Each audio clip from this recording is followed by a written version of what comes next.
So we're going to go and get started. I'd like to welcome everybody here tonight. I'd like to give a special welcome to our new town manager, Lee Rollins. I think it's first meeting. We're glad you're here, and we appreciate all that Lynn did in the interim to get Lee here. And thank you for coming out tonight. I appreciate y'all being here. I hope that you get everything out of the meeting that we did. So, but I'm going to ask that you join me in a moment of silence to pray for them.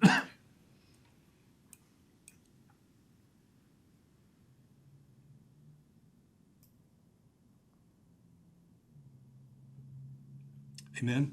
If you'll please stand with me and face the flag and join me in the Pledge of Allegiance. I pledge allegiance to the flag of the United States of America and to the republic for which it stands, one nation, under God, indivisible, with liberty and justice for all. Thank you. The first item on our agenda is our conflict of interest statement. Al, could you lead us in that, please? Thank you, Mayor.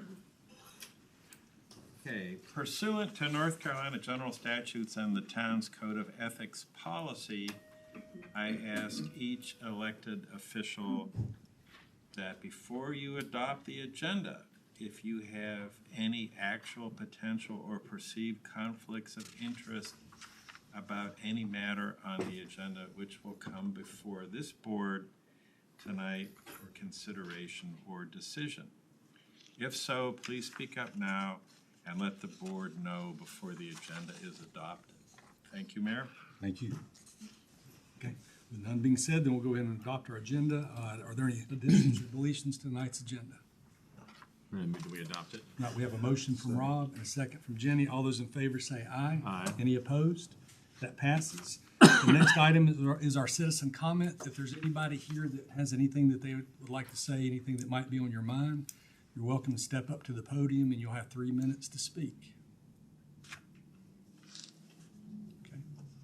If there's nobody that would like to do citizen comments, we'll move right on. There's no public hearings tonight. We do have communications from boards, commissions, and agencies. The first communication is a proclamation recognizing International Firefighters Day. And I'm glad CJ's here, and then we have a representative, Cameron Webb is back there today as our fire marshal, that's right. So I'm going to read this tonight in honor of our firemen. Whereas firefighters dedicate their lives to the protection of life and property, and there are times that dedication is in the form of countless hours volunteered over many years. And whereas in all cases of firefighters' dedication, there is the risk of the ultimate sacrifice of a firefighter's life. And whereas International Firefighters Day is observed each year on May 4th, to recognize and thank the current and past firefighters for their contributions. And whereas International Firefighters Day is a time where the world's community can recognize and honor the sacrifices that firefighters make to ensure that their communities and environment are safe as possible.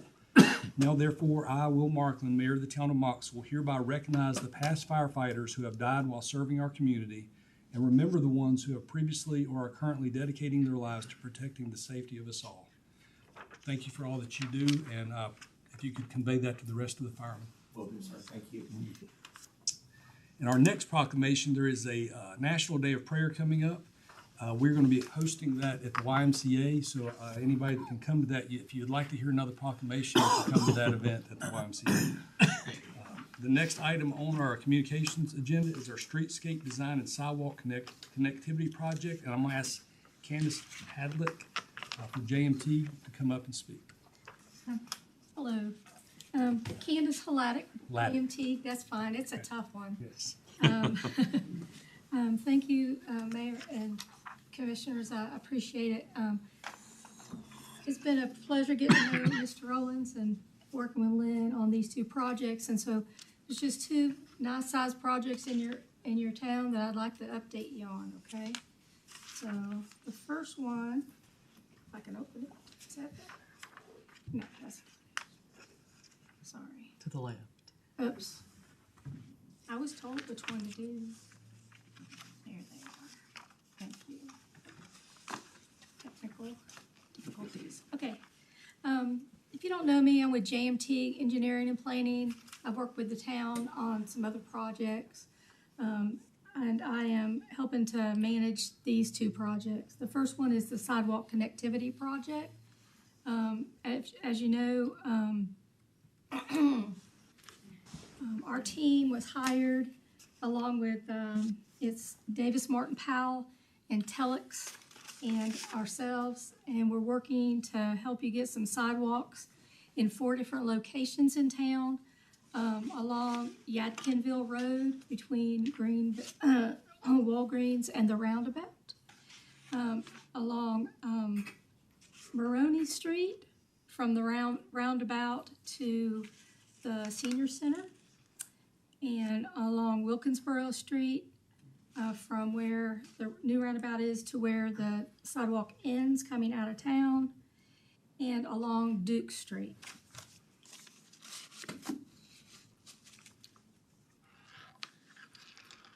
So on, sorry, my notes here. So on February 25th, our team had a site visit. They started our survey and our data collection. They set and started running drones. I don't know if anyone saw drones in the air over the past couple of weeks. So we're right in the middle of doing the survey. We've worked with Brian at Public Works, looking at the water and sewer and where our utilities are, and trying to make a decision about which side of the roads to put the sidewalk on. We've kind of narrowed it down. On the Yadkinville Road, we're going to stay on the north side where the sidewalk's already at. On Wilkinsboro Street, we're going to go to the south side, and that's because there's a lot of utilities and driveways and stuff on that end by the roundabout, and so it just makes more sense to stay on the south side. On Maroney Street, obviously, it's just a little tiny stretch between the roundabout and the senior center. And on the Duke Street, we're going to stay on the south side. That's on the residential side. So the next thing we're doing, and what project team is doing, is we're finishing up the draft, the survey and the draft designs. We're looking at the constraints and opportunities map. Once we have that, we'll get it over to the town to look at. We'll talk about it a little bit more. We've already started engaging NCDOT. One of our engineers was in a meeting today with NCDOT about Duke Street. Duke Street is part of a grant. Mm-hmm. So although we're doing these all together, we're kind of pulling that Duke Street off for invoicing reasons to help you out with that. Our upcoming tasks are going to be to start the draft designs, the environmental impact documents. There is a kind of a wet area on Yadkinville Road that we're going to take a little closer look at for our environmental people, just to be sure that we're not going to have any issues with that. Once we're sure where we're going to put the sidewalks and we start the draft designs, then I'm going to start really talking to the public, whoever the properties are. There's a lot of right-of-way along most of those roads. There's a couple of properties we're going to have to really engage the property owners on.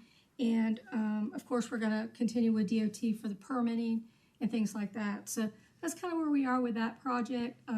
Really quick update. If you want to look at our schedule real quick, it should be in your notes. We're about halfway. I believe that the Duke Street project, we have until 2026 now to actually get the construction underway. Talking to our team this past week, we're really on schedule to have bid documents started and somebody actually giving us bids by June. That's our goal. So I think we're doing real good on that. Does anyone have any questions about that project? Okay, good. All right. Take the next one. The next one is kind of a blast from the past. We've been working on it for a while. Started it when Ken was still here. You all hired us to help manage looking at South Main Street across from the Courthouse. Thank you, from the courthouse. And currently there are There's brick containers there for plantings, and they're kind of starting to deteriorate. There's no ADA compliance along that block at all. And so the first thing we did on phase one was we brought in Bateman Survey and had them do an underground survey to figure out what was even underneath there. We have really good news. That survey came back really good. There's a few things very easy to get around. The next step we were asked to do was a conceptual street design, just kind of what do we want this to look like. When Ken was here, he asked us not to go straight into a construction design. We're pretty confident that with the conceptual design, we can go to the people who do this kind of work and get some decent bids and say, hey, here's the survey, here's our design, what can you do for us, and get some numbers from them. So that's what we're going to do with it. So we finished that conceptual design in January, and then Lynn and I discussed it and decided we would wait until we got Mr. Rollins on so that we could have a little bit, another person looking at it besides us. But I wanted to go ahead and show you the designs just to give you a chance to give us an okay, keep moving forward on it. So the existing conditions, like I said, the planter boxes are there.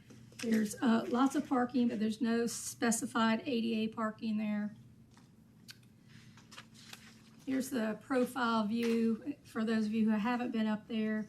There's some existing street lamps that I believe that they were putting new street lamps in. Are they in? Yes, they're in. Okay, good. And so the planter boxes. And so one of the things we had to look at was that if you take those planter boxes away, you've got steps, you've got this drop off, right? So you have to figure out how to deal with that. And so what we propose doing is we're going to take those planter boxes down, and then we're going to use decorative fencing like you've got down on Depot, West Depot, and match that to kind of make like an area where you can put potted plants, maybe a bench, and things like that right in those areas. And in the process of doing that, on either end, we're going to put an ADA ramp.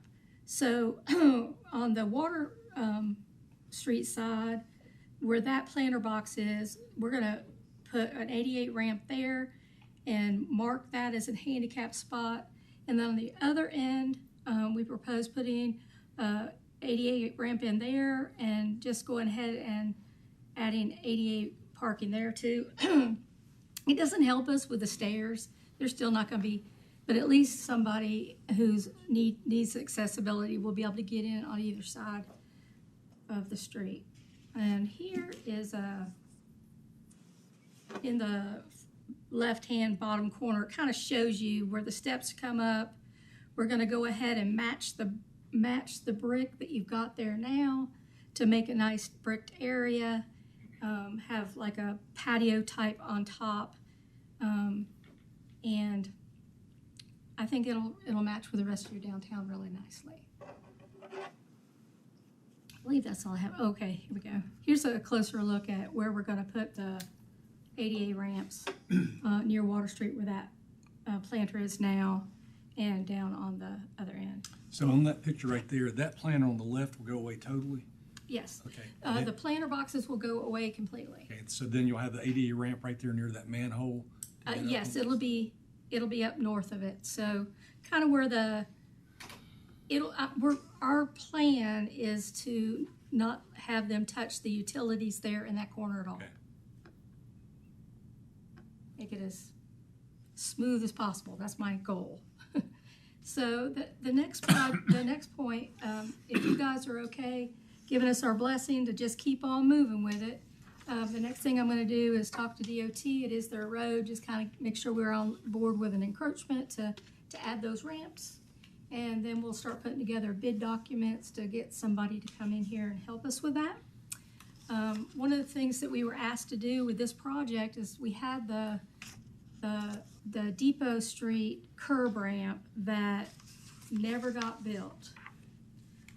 And I think we're gonna have a better chance of adding that as well as the brick, where in front of the courthouse, where they put the white rocks, kind of bringing that back up to brick and putting grates in for trees and things like that.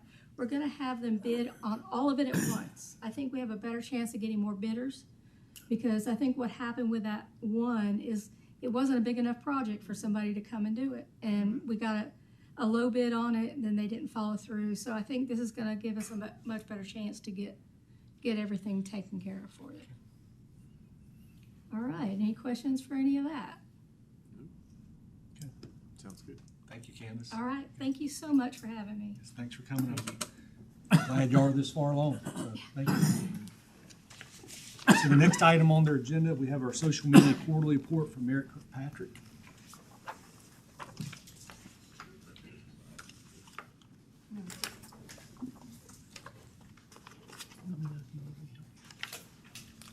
YouTube channel.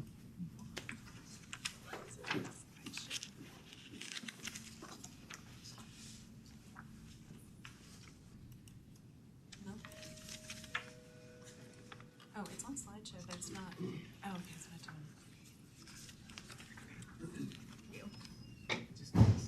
Holly.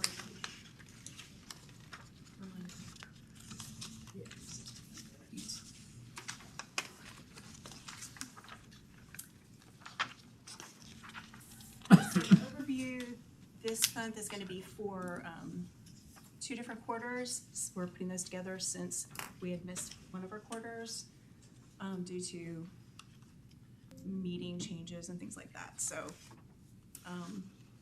we'll be talking about the different social media accounts that we're managing. Just really quickly reviewing in case anyone doesn't remember, we're managing the Town of Mocksville Facebook, Instagram, and YouTube channels. And we're also managing the Mocksville Fire Department, just overseeing what they post there and assisting with that, as well as the Twas the Night Before Bed Race page and the Mocksville Farmers Market Facebook page.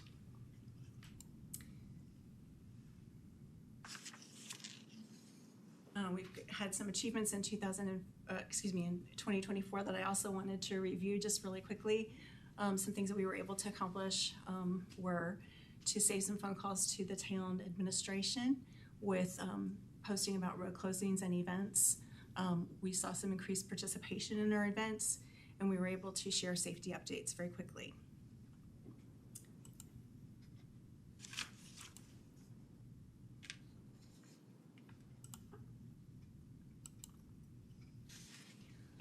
We did see some achievements in 2024. We received more than 1 million views over on Facebook. We were able to see consistent increases in our interactions and engagements with our residents and visitors. We were able to help coordinate event promotions with our marketing director, and we were able to inform and engage with our residents in our messaging app. YouTube received 50 hours of view time. Fire department doubled their reach, and our social media strategy directly influenced our website traffic in that we did receive almost 5,000 more visits from social media during this year. More important than the numbers, although those do tell us some things about what our residents and visitors are finding on our website and how they're interacting with our social media, so they are important. The main thing is that those numbers do mean something, and they're not just a big number or a small number or something that's increasing or decreasing.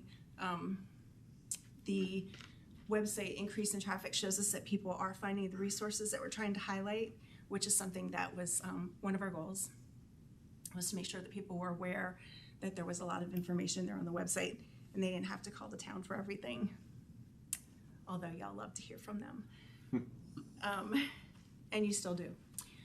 We were able to work on our messaging, just coordinating that more with MTDA and with the town, and integrating a lot more of our social media with website resources, creating brand kits to keep the messaging and branding consistent, keep the styles consistent, so that people would just be really familiar with the voice of the town.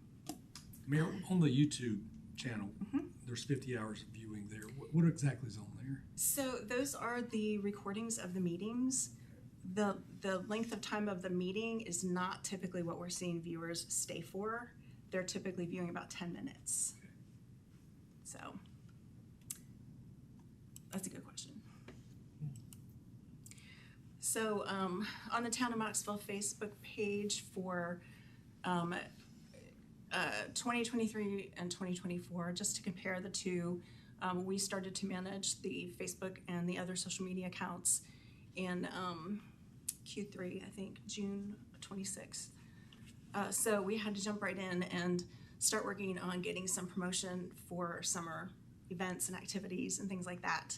But we were able to increase the reach of the Facebook page to, as I said, over 1 million. So we had 1,157,858 accounts reached on Facebook. So those are individual people. And my slide isn't showing the reach for 2023, but to compare it, it was still pretty good. It was 835,487 accounts reached in 2023. So quite a bit of increases in engagement on a lot of our quarters, and some steady growth in the key areas that we're looking at.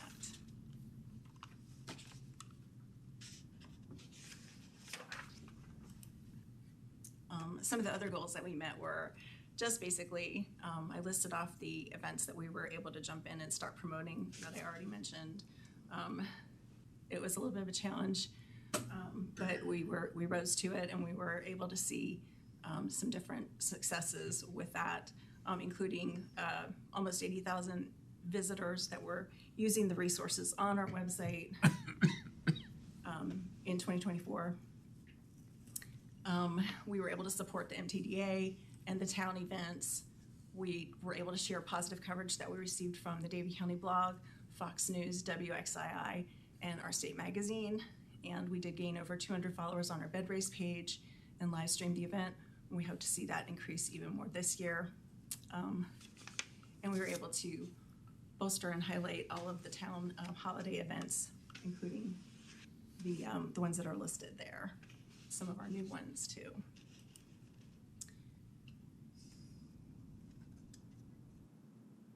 So in Q1 of 2025, we're trying to show the impacts and think about the direct impacts that what we're doing in social media is having for our residents and visitors and for the town administration that we support. Some of the things that we were able to do in order to support the administration was we were able to make it a little more clear on LinkedIn, which is our official town account. There are multiple accounts there, which we will hopefully be able to work toward getting to be less confusing, maybe removing some of those and claiming some of those so that we can keep them just under wraps. We aren't managing anything over there or posting anything, but we do see that's a little more organized, having just the one account there that's official with a profile. We were able to set up QR codes that we can track that will help us with print ads and with print projects that we're doing flyers each month that the merchants can display, and the QR codes will go to our website, so we'll be directing people to other important information there and events. And we're able to work with Jeanette in order to better integrate our print media in this quarter with our other marketing, website content, and our social media. Some of the things that are impacts we noticed that were not number related, or that we were able to communicate quickly with the residents when there were weather changes or when there were public safety or infrastructure changes that they needed to know about. We saw a lot more two-way communication with our residents and visitors on our Facebook pages and on Instagram, particularly. The more interaction, the likes, the shares are showing us that people are valuing the information that we're sharing about our community and that they care about the things that are happening here. You can see from our top website visits in Q1 that there's some interest in the Boone Festival that's going to be coming up very quickly. Our events are always very popular, but there are other resources there that people are looking for information about, and so the content management that we do there is very valuable, and we feel like it's really nice to be able to integrate it with our print projects as well as with our social media this quarter. Quarter one's typically slower. We don't have as many fun events going on. It's kind of cold winter weather. So we expected to see a slowdown. We did see a typically slow period. But we did see our numbers of followers increase on our accounts, on all of the accounts. So here you can see the comparisons of all of our quarters. Obviously, quarter four was our highest amount of reach.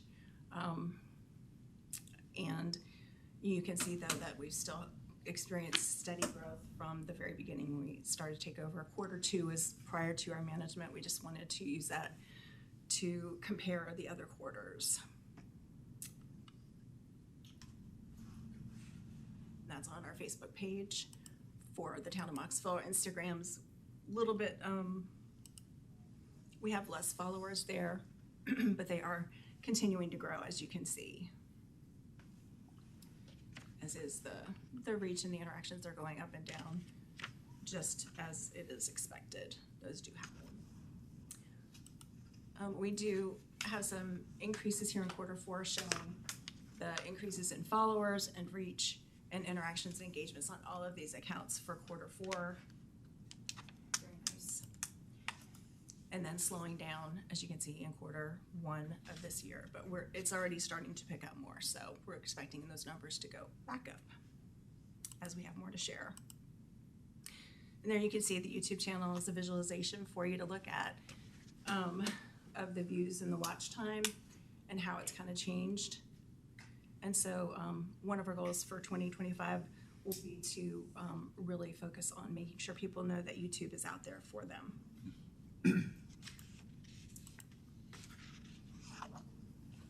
And here's our website statistics. We had a lot of people downloading files, viewing pages. That's where you see your events. Those are all the things that take place on our website, where people scroll a page, click to another page, click our toolbars, that type of thing, or a menu. So we got a lot of events going on there. Those are staying pretty steady. Even in quarter one, we still had about 121,354 events, those are multiple people and doing multiple things. Our users for quarter four, again, our high was about 25,677, and this quarter we saw about 20,000, a little bit more. But we have seen a steady increase for the most part in people that are coming to the website from our social media, which was a goal that we had with taking over the social media accounts, was to make sure that the traffic to the website, where they could get more information and where they could be more informed and where they could find out more about events and activities and where they could participate in surveys and those kinds of things. So that we feel that's a goal met there, that we will continue to try to develop.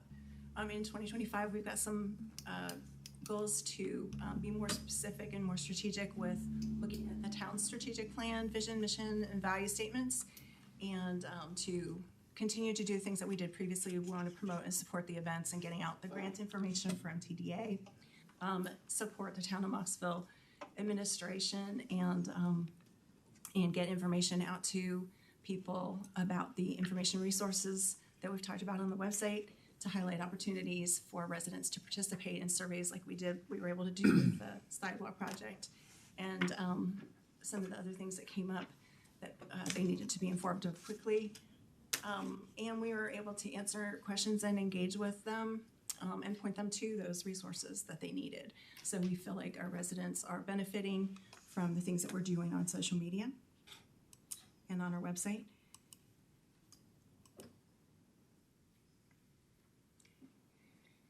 And we're really thankful for the opportunity to talk to you about this and let you know about the things that are happening, because we do feel like it helps us to serve people better. We are getting some positive feedback. We wanted to end with a little bit of positive feedback that we got from a visitor who said that people care and speak up and you respond, and they felt that that was healthy. And we agree.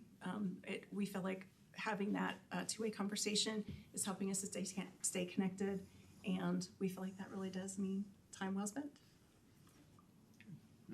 Any questions for Mayor?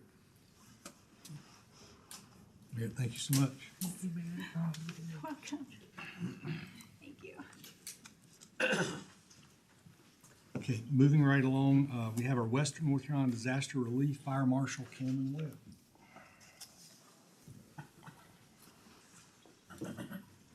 Members, thank you for having me tonight. To follow up on your followers, fresh off the press, the fire ban will be lifted tomorrow morning at 0800. So we get some followers, post that up. So I'm sure everybody's happy that we can go back to our normal burning procedures. So everybody get ready for the Bunch of fun. pyromaniacs out there. Yeah, absolutely. I'm not sure that's a good thing. That in last week. It's been a busy couple of weeks for us. So, well, again, thank you, council members, for having me.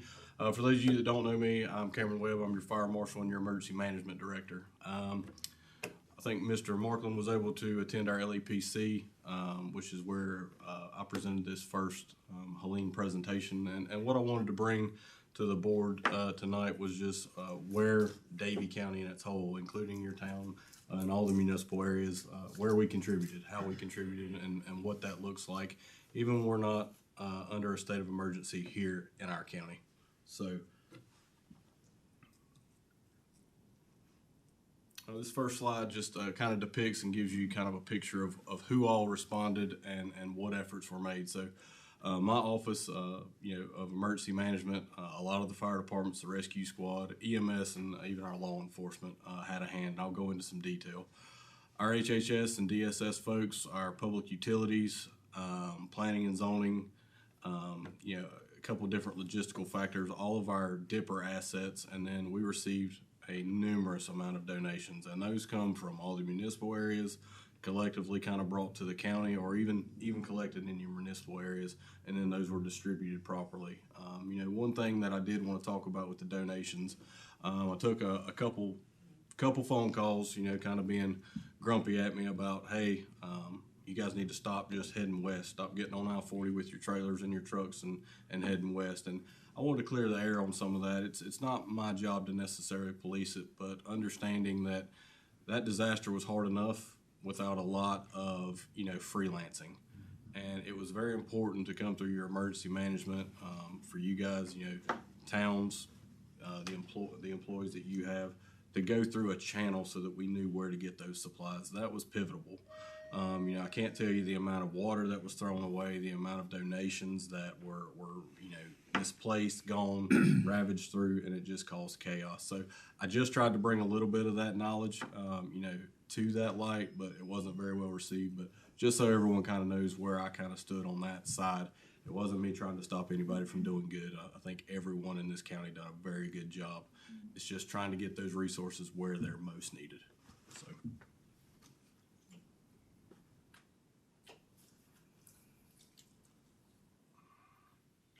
This is one thing I didn't fix on my slide, Emily. I'm sorry.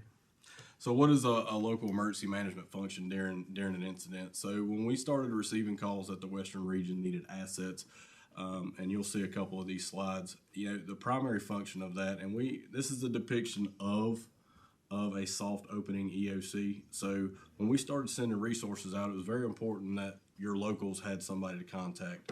I'll use CJ for an example. He knew that if he had a need, no matter what that was, he could call back home, and it didn't matter if it was a crew switch out, it didn't matter if it was a tub of water, a bottle of water.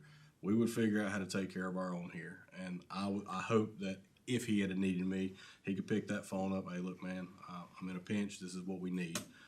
Your local fire department sent 2 crews. Y'all done a crew swap out? No? Okay. One crew to Kings Mountain and helped them facilitate calls. And Marshall.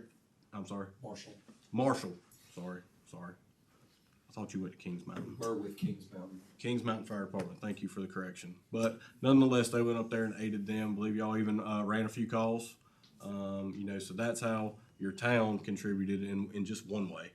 So very proud of that, but managing those logistics as we leave, checking in with those guys, making sure that their needs are being met, because on deployments, you don't know.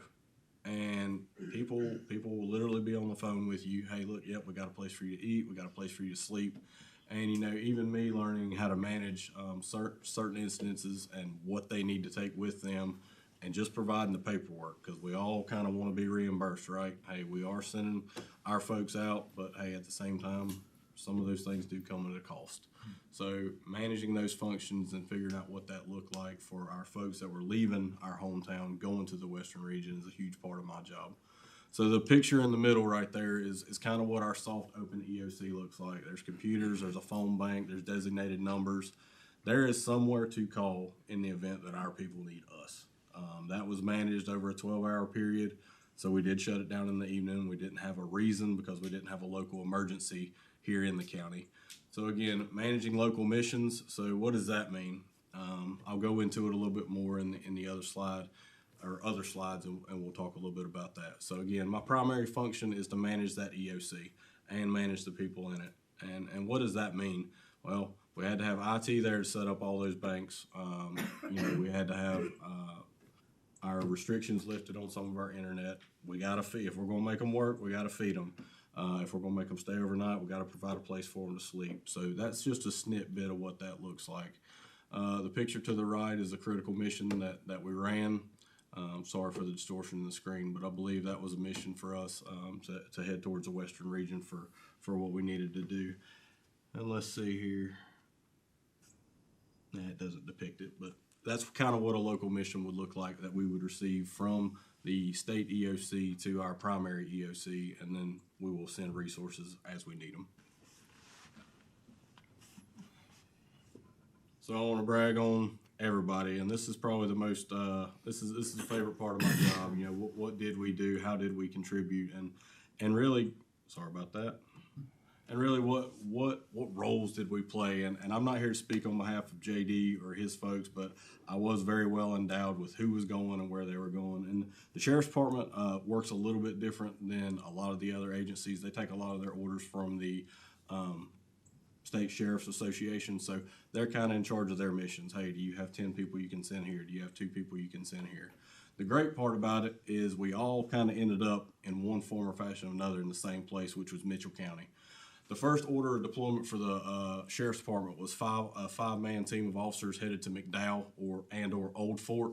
That place was severely impacted by Hurricane Helene. Their next mission was to deploy to Mitchell County, and I'd like to hit on just a little bit of what their experiences were. So primarily when you're on a deployment, you have an operational period. Usually it comes in 12 hours. Not all of us are used to working 12 hours. But I know that the Sheriff's Department, being at Mitchell County, I know that they had to sleep on cots, no air conditioning, no heat, limited resources, no power in the building that they were at. So we take a lot of those things for granted, and you're sitting there saying, well, okay, well, it's not that bad without power. How are you calling home to let your family know you're okay? All right, so 10 officers total deployed, and then they had 2 active officers, activated by the National Guard. So they left their normal post with the Sheriff's Department and then was activated with the National Guard. So in talking with Mark, it was an unimaginable experience. Not only the chaos of what the storm damage looked like, but how they had to manage working and their expectations. So something that we're all not used to, and again, providing those resources. It'd be nice if we could have a community-wide camper or something that we could just take with our people so they had a decent place to sleep. But sometimes you do what you got to do. So that was some of their experiences there. Everybody in Mitchell County was very thankful for Davie County's response. So what did the Fire Marshal's Office and EM do? So for the first time since I've been in office, we deployed absolutely every asset that we had. So you'll hear me talk about the Dipper, which is Disaster Preparedness Response. So what equipment do we have that is Davie County's, but is a deployable asset to the state should they need it? So we have 2 50 kW generators, and those generators were deployed to Beech Mountain and Henderson Viper Towers. And for those that don't know what a Viper Tower is, it's basically how we communicate. When the cell service is down, when things aren't going our way, sometimes we use the good old walkie-talkies to talk to our buddies, to talk to our friends, and get that communication. It is my understanding, based from the LEPC meeting from state EM, that those generators played a very pivotal role in making sure that responders, the EOC, and everyone could stay functioning in a certain manner. So limited communications, and we're very proud of that. Brush 81, which is our UTV, it has a water system on the back of it. It's what its primary use is.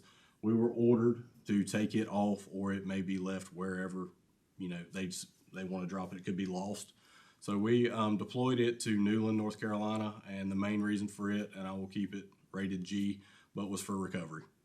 Okay, there was places that we had folks that a normal pickup truck couldn't get to, so to keep it simple, our brush unit was used for recovery efforts. We have our MERT trailer, which a lot of folks have seen that displayed in various places around town, even at the concert at the park, but our multiple response trailer, it's full of cones, barricades, so on and so forth. I'm unhappy to report that we lost majority of that equipment. It's floating down river. It was just lost. So all reimbursable things, but that was one of our heavier loads that we took. Our light tower originally went to I-40 at New Fort, and I forget the mile mark at this point, but basically at New Fort, or at Old Fort, when you got there, North Carolina Highway Patrol had the I-40 completely shut down for you to exit. The reason that the light tower was called for is because there wasn't enough light shining down on them for people coming 80, 90 miles an hour down I-40. So we shed some light on their situation, no pun intended. And it was out there for several days. And then it ended up getting moved up to Henderson, North Carolina, to power a compound of Public Works, a fire department, and one other agency. I believe it was the Swift Water team, but they just didn't have light at night. So our 125 kW generator, which is kind of our bigger generator, it was deployed to Bakersville, and actually this slide is still current. It's still there.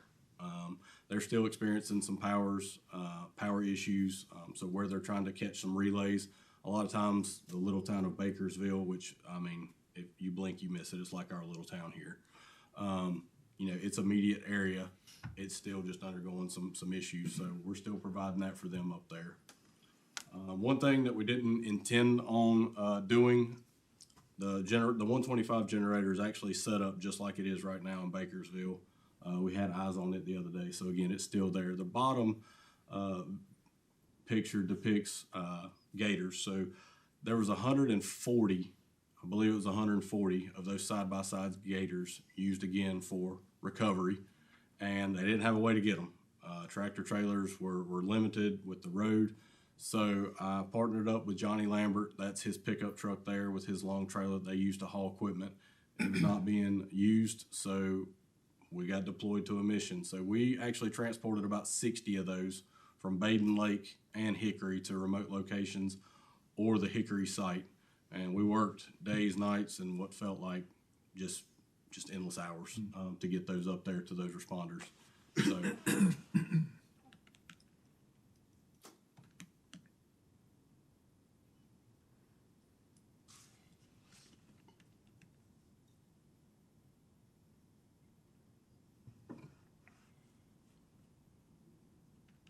all right.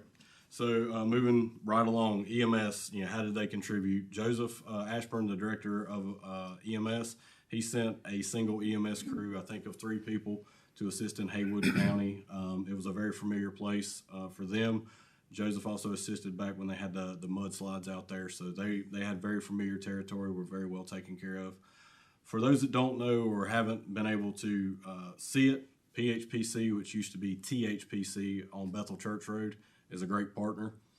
They actually started receiving and intaking all of the influx of ambulances coming all the way from California, and they were staged here in our local county, town limits, the whole 9 yards. It's a lot of publicity that a lot of people didn't know, but all those expectations were brought in and managed from there and then shipped to the western region. So a lot of them even come past where they were deployed just to come back, or go back to Old Fort, Haywood, and Mitchell counties. So what did we do to help assist that? So they had a lot of issues with manpower, needed morgue trailers, staged in certain locations, and then we just assisted them with where staging should look like for medical hospitals.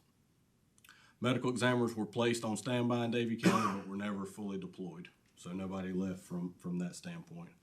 911 communications, our communications director, Rodney Pierce. When Wilkes County Comm Center went down, I believe we had about 9 comm centers in the western region went down. They reached out to Davie County, and we took calls from Wilkes County on. So on top of all the calls that we run every day and the calls that they take every day, they took on a whole nother county. So I thought that was interesting to highlight.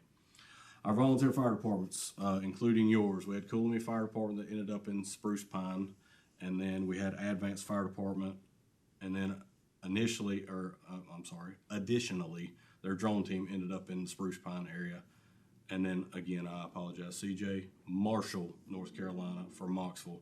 Coolamy was deployed for a full, pretty sure a full 7 days, give or take, and then Advance, 14 total with their drone teams and fire department resource. And then CJ, y'all were cut just a hair short, right? Yeah, so we were on the downhill slope for the fire department need, but even still, we don't control the deployment. As soon as CJ got the orders, hey, look, we're doing it, cool, send them. They were ready to rock and roll, so no harm, no foul on them. Deployments just aren't always predictable.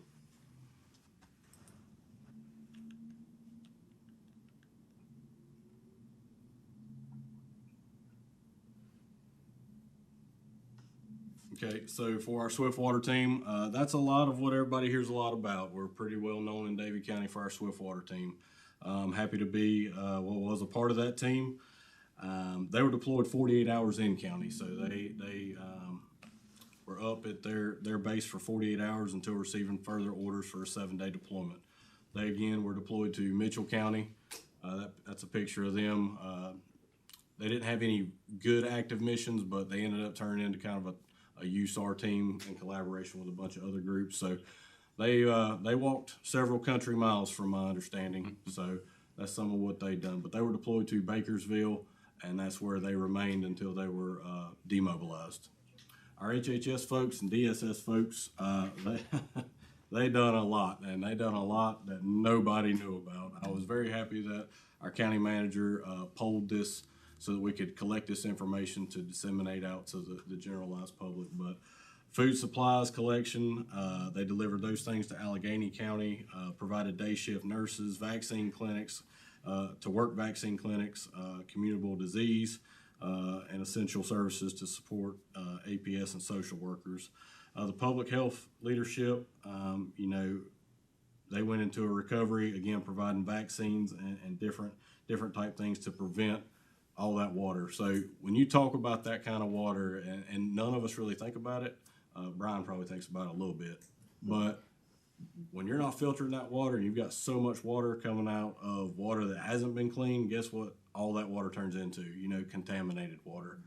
Our responders, including our sheriff's department, we're walking around in that. We're trotting around in it, and it's not healthy, but it's what we do. So environmental health done water testing. They assisted with that in Watauga. And then we did have 14 senior citizens airlifted and relocated from Lake Lure Community to Somerset Court here in Davie County. That was kind of a late throw-in. I didn't learn about that till a little bit later to welcome those folks here, but our HHS and DHS staff done a great job. All the way down to our public utilities. Public utilities for Davie provided 4 10-inch high-max couplings to the city of Asheville public utilities. They had nothing. They had nothing to work with, no good water, no bad, they had all bad water. So, and I hate Johnny's not here to provide a little bit more with that, but basically it was just bad. Not having good, clean running water to just drink is bad enough, but you don't have water to take a shower in. We take for granted how good we got it sometimes. Mm-hmm. Planning and Development Services, they provided personnel, so inspectors started getting polled very late in the game. Just looking at residential structures, hey, mark them with an X, paint them green, those type things. Hey, this house is off its foundation, it's inhabitable. So I believe Planning and Development Services, Mr. Easter, he sent Kevin Benfield up to the Western region. I think he had a 7-day deployment as well. And again, some of these are some of our Dipper assets. The two pictures on the left were actually just missions that we run, but we do have those resources here in the county. I'm sure you've seen a couple of the orange signs, but we provide those for some of you guys as special events. Sometimes the sheriff will ask for them if we've got an extended road closure or a detour. So that's some of what our stuff looks like. The picture below is what they call a Western shelter. So it's pretty much a place, it's a big pop-up tent. That's reconstructed on site, and then from there it's made for housing. Comes with air conditioning and heat, so it's a pretty good setup. Davidson County EM did not have a way of hauling it in an efficient manner, so we assisted them in that mission. Pictures in the middle is one of our vehicles attached to a county trailer. Again, just picking up gators. When our UTV got back, that's a lot of what it looked like. To some people, that's like, man, y'all didn't really take care of our stuff. It's not about that. We'll clean it up. We'll get it looking pretty for the parade. But to just kind of expand upon what some of those assets look like as they come back. I mean, they were nasty, they were dirty, but hey, they were sent for a good cause. And again, all those were deployed during that time. So what happened afterwards? So we really become very close with Mitchell County. I'm very happy that our human resources and clerk to the board reached out to Mitchell County. Hey, what are your needs? It was coming around Christmas time, and we went up just before. And what we done is we collectively, I believe all the municipal areas, everyone played a big role in it, county-wide. We collected and done a toy drive. We were able to collect and do, as long as it was all brand new, we accepted clothing for men, women, children, and infants. And then right as we were getting ready to leave, I had Miss Lisa from Animal Services Division for the Sheriff's Department. There was a need for dog and cat food, but no one ever followed up with it from the Western region. Hey, look, if y'all have anything to spare, can you spare it? And so we actually took that up to Mitchell County's Humane Society. And I got to tell you, to say how good we have it, this is a hole-in-the-wall place, and then they've got a Connex box, like a storage box that you see on a job site, and that's where they store all their extra. Well, we literally got there, and I mean, it wasn't crumbs there, but they had very limited resources. And we filled that thing plumb to the brim. I think we took over 2,000 pounds of dog and cat food from Miss Lisa's department. So extremely excited that we were able to help her with that. Harris Middle School, which is the picture on the left, that's a middle school where they were strategically placing Christmas gifts. So a family of up to 4 could come in, and they would give more than just that. But they were designed, these care packages were designed for a Christmas morning of 4. And a family could come in and get that, and it's kind of like a surprise thing. Their kids and they lost everything. So it was very moving to walk into that building and see very limited amount of people putting those things together for people they didn't know.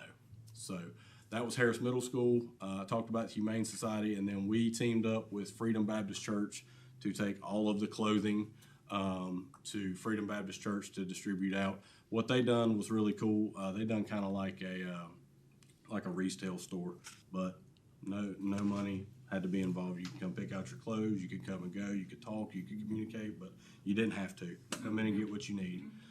They weren't really streamlining anything. Hey, if that's what you say you needed, we'll take you at your word. So very moving experience as well. And then I'd like to also just take the time, as you can see in the pictures, Mr. Bill Junker was generous enough. I had no trailers available, and I didn't have anybody that was willing to part with one. And he gave me a trailer to use to get all that stuff up to Mitchell County on that day. So myself and Human Resources and the clerk to the board, we made a day of it, went up there, and to hear from them, we made their day. So made a couple people's Christmases, and I'm just extremely excited to be a part of just a small part of it. So I'll take any questions anybody has in reference to this. Cameron, I think that the board. I think you need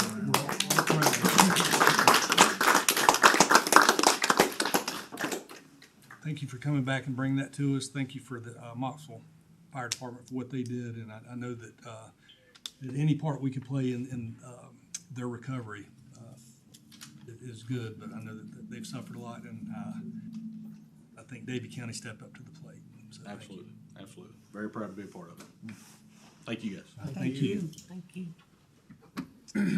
Okay, next item on our agenda is our consent agenda. I just need a motion to approve the minutes. We have a motion from Carl, second from Jenny. All those in favor say aye. Aye. Any opposed?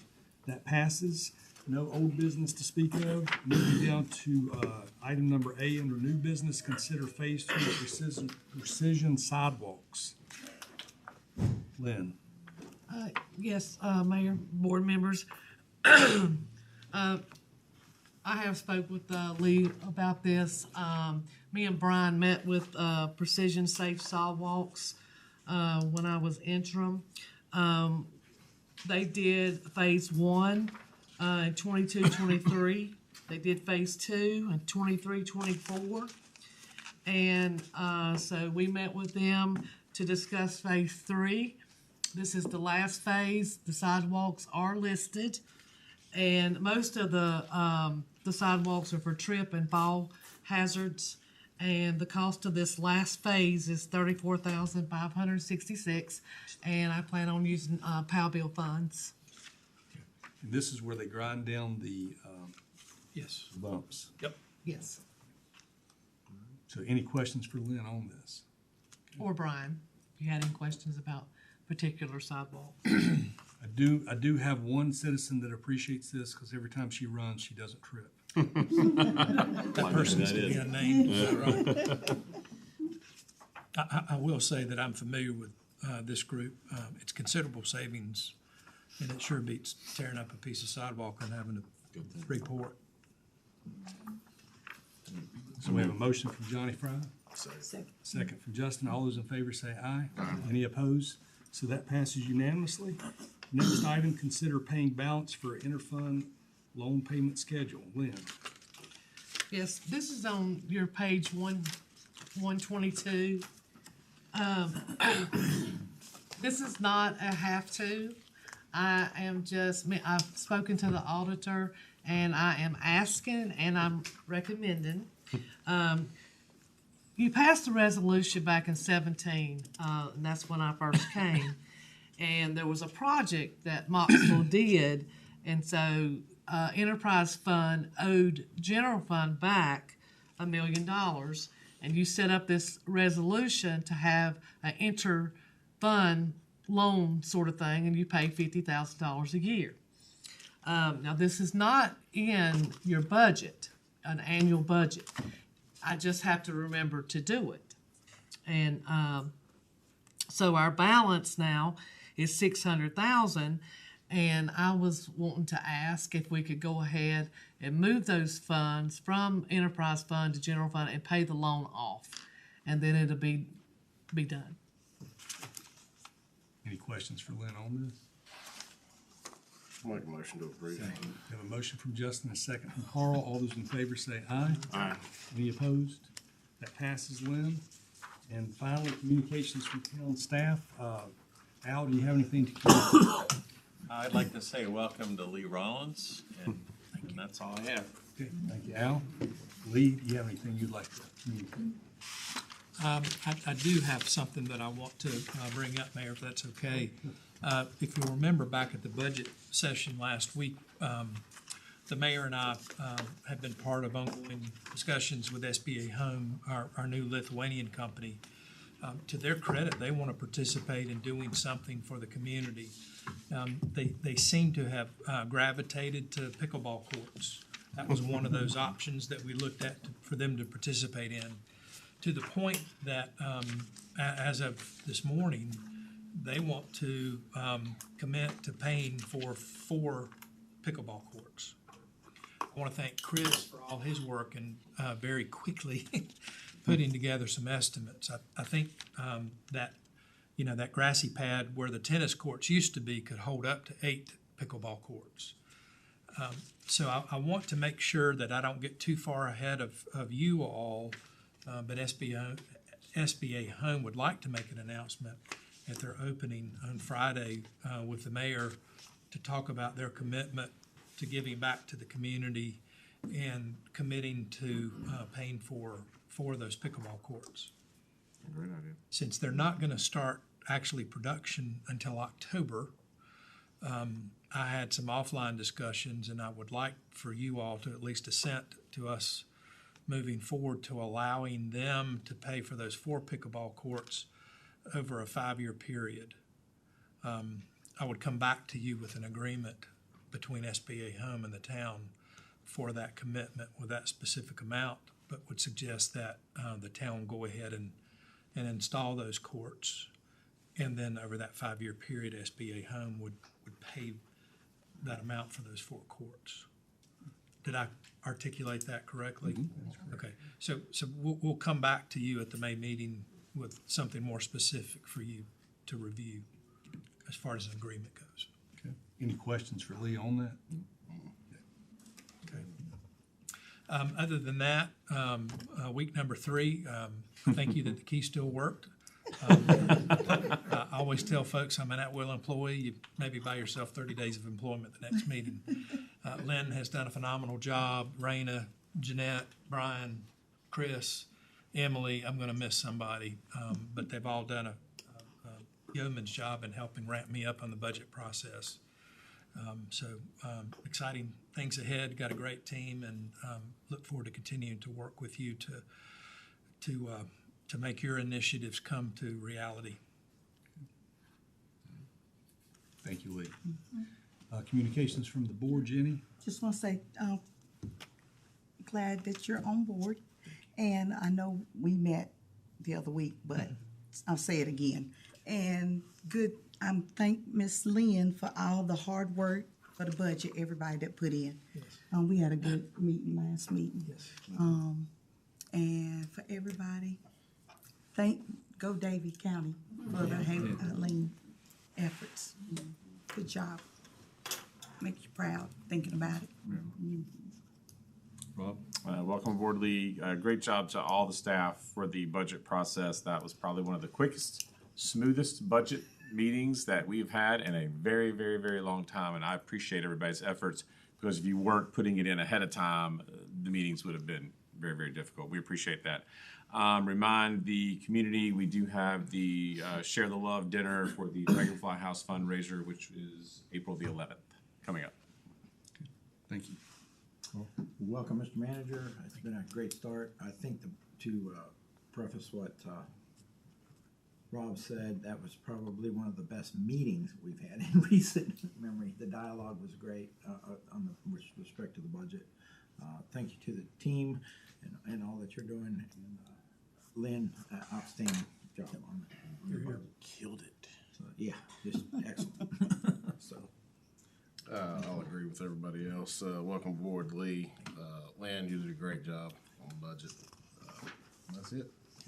Also, I want to appreciate everyone in here, especially the volunteers, the workers, the one had to take away from the family, one that was helping disaster. Great job. Lynn, great job. And welcome again, Lee. The only thing that I would add to that, I think on April the 5th is a spring cleanup day at Rich Park. So if we can get that out on our social media, just to make sure everybody's aware of that. And I would like to welcome our intern back to our meeting tonight. And just, I know Lee's here. We've got a great team in place. We should be doing some great things. And I heard today that there's a piece of heavy equipment up at the cookout site. So maybe something's getting ready to happen there. So They're actually doing some actual tearing up here. so it's a good deal. So things are moving forward finally. But if there's no other business, I'm going to need. Move that we enter our closed session pursuant to NCGS 143-318.11 to discuss real estate. Second. We have a motion from Rob, a second. All those in favor say aye. Any opposed? Thank you for coming tonight, everybody. Good session. I just need a motion to adjourn. Motion from Rob and a second from Justin. Justin. All those in favor say aye. Any opposed? I mean, We're good. I can't get